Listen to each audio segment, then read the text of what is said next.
ದ್ವಾರಕಾದಲ್ಲಿ ಮೊದಲ ಜಲಾಂತರ್ಗಾಮಿ ಪ್ರವಾಸೋದ್ಯಮ ಶುರು.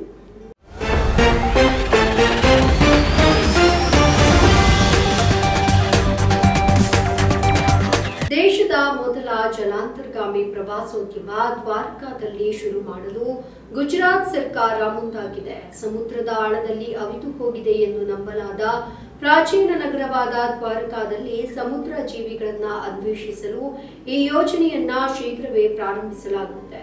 ಜಲಾಂತರ್ಗಾಮಿ ಪ್ರವಾಸೋದ್ಯಮವನ್ನು ಪ್ರಾರಂಭಿಸಲು ರಾಜ್ಯ ಸರ್ಕಾರವು ಮಜ್ಗಾಂವ್ ಡಾಕ್ ಹಡಗು ನಿರ್ಮಾಣಗಾರರೊಂದಿಗೆ ಜ್ಞಾಪಕ ಪತ್ರಕ್ಕೆ ಸಹಿ ಹಾಕಿದೆ ಅನ್ನೋದು ತಿಳಿದು ಬಂದಿದೆ.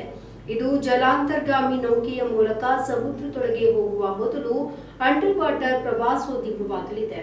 ಅಕ್ಟೋಬರ್ 2024ರಲ್ಲಿ ದೀಪಾವಳಿ ಹಬ್ಬಕ್ಕೂ ಮುನ್ನವೇ ಈ ಯೋಜನೆ ಕಾರ್ಯಗತಗೊಳಿಸಲಿದೆ.